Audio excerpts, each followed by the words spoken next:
All right. Hi, guys. Mrs. Townsley here. Look, we've got week 4 on our 5-a-day, and we are looking at Wednesday. So make sure that you have the right page up in front of you.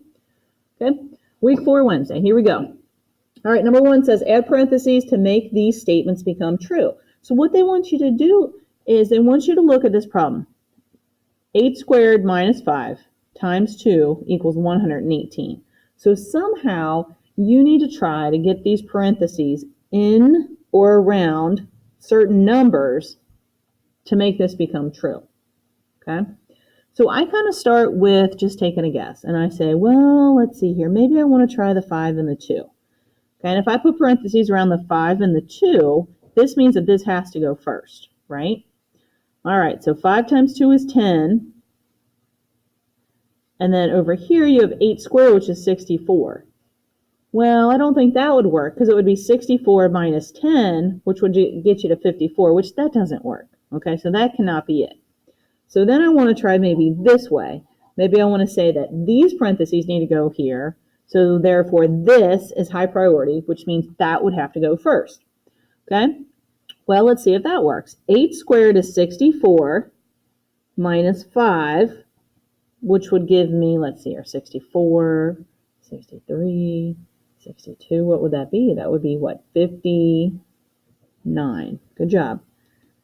And then if you have 59 times 2, let's see what that is. 59 times 2, 9 and 2 is 18. 2 times 5 is 10 plus 1 is 11. Look, that works. Okay? So the parentheses needed to go around the 8 squared minus the 5. All right? Same thing with this one down here. So they have 58 minus 5 squared times 2 equals 66. You don't really know where the parentheses need to go, okay? So it's just kind of like trial and error. You're going to have to try. You're going to have to make mistakes. You're going to have to erase. It's not a big deal. Just get used to that, okay?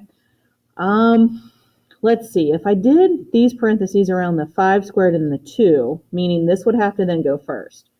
5 squared is 25 because it's 5 times 5. 25 times 2 is 50. Well, then 58 minus 50 would only get me to 8. So that would not work. Okay, so let's try the parentheses on this side. Okay, meaning that this would have to go first. So then 58 minus 5 squared is 25. So it's 58 minus 25. Okay, 58 minus 25. That's all in parentheses. So we have to solve for that first. 8 minus 5 is 3. 5 minus 2 is 3. Good job. And you have to multiply it times 2. So 33 times 2 is 66. So that works. All right. So it's really just trying to make these work. Okay. You're going to have to erase a couple times. Just get used to that. Okay. That's normal. All right. Number 2 says model and solve. Remember, model means pictures. Model means pictures. All right. All right, what they have for you is 4/5 divided by 2/5.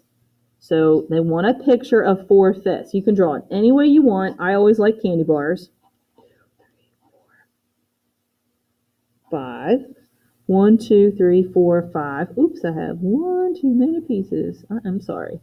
1, 2, 3, 4, 5. Yep, 4/5. Color them in. 1, 2, 3, 4. All right. So if you have 4/5 of a candy bar, have 1, 2, 3, 4 pieces shaded out of 5, and it's just this piece. I'm sorry, I made one too many pieces. Okay, so like this, I'll make it a different color. Just pretend that's not there. Sorry. All right, so anyway, you have 4 out of 5 pieces divided by or broken apart into as many 2/5 as you can. So you want to circle as many 2/5 as you can. So there's one set of 2/5. There's a second set of 2/5. So how many do you have total? 1, 2 pieces. Okay, so choose your answer. All right, good job. Next one. All right, the next one says find the area. Okay, they only want the area, the shaded region. Okay, well, one way that you could look at this is to find the total area of the square. So in order to find that, you can use base times height. So the base is this, or it could be this. It doesn't matter, okay? So let's say the base is this, 1, 2, 3. And then the height is the corresponding height would hit at a 90 degrees. So the height is 1, 2, 3. Okay? 3 times 3 is 9. But remember, you just found the area of the entire square. Okay? But you don't want that. You just want half. Okay? You just want half of that. So then you have to divide by 2. And it's 4.5 units squared. Okay? So for the first one, for this one, it's 4.5 units squared. All right, good job. All right, looking at the next one, if you have your base, 1, 2, 3, 4, 5, 6, times your height, 1, 2, 3, and you multiply them together, so base times height, or 6 times 3 equals 18. But remember, that's for the entire rectangle, so you only want half of this, so you have to divide by 2, so 18 divided by 2 gives you 9. So it's 9 square units. All right. Now this next triangle, they don't have it set up where it is inside or connected to another triangle making it a square. So they just want to know the total of this shaded region, which is this triangle. All right, so once again, you can do your base, which is 1, 2, 3, times your height, 1, 2, 3. Okay, but since you have a triangle, you have to divide by 2. So it's 3 times 3, which is 9. Divided by 2, which is 4.5. Okay? Just like up here, they're just showing it to you as a triangle. So up here, they showed it to you like a square, which is fine. It's a 3 by 3, which is 9, but they're only wanting half of it. Here, they don't show you the entire square because they want you to realize that you need to divide by 2 because you're only looking at a triangle. Okay? Same with this one. Your base is the same. 1, 2, 3, 4, 5, 6. Your height is 3. 1, 2, 3. So 6 times 3 is 18 divided by 2. So it's base times height divided by 2. Base times height divided by 2. So it's 18 divided by 2, which is 9. Okay? All right. Good job. Moving on. Good job, good job. Take a look at 4. 4 says 2/3 plus 7/8. Now remember, in order to add these fractions, you absolutely have to have a common denominator. And the reason why is because you need to have common pieces in order to put them together. If your pieces or your denominators don't match, you can't put them together. Okay? So if you have 3 and if you have 8, and if you need to come up with a common denominator, you could use 24 because 8 times 3 is 24. Could you use anything else? Well, you could, but we could try with 24. All right, to get to 24, all I did was multiply by 3. Okay? 8 times 3 is 24, therefore 7 times 3 is 21. And the reason you have to do that is because you're just increasing this fraction, 7/8, times 3 times to get 21 over 24. All right, over here, you want to multiply by 8 to get to 24. 3 times 8 is 24. 2 times 8 is 16. All right?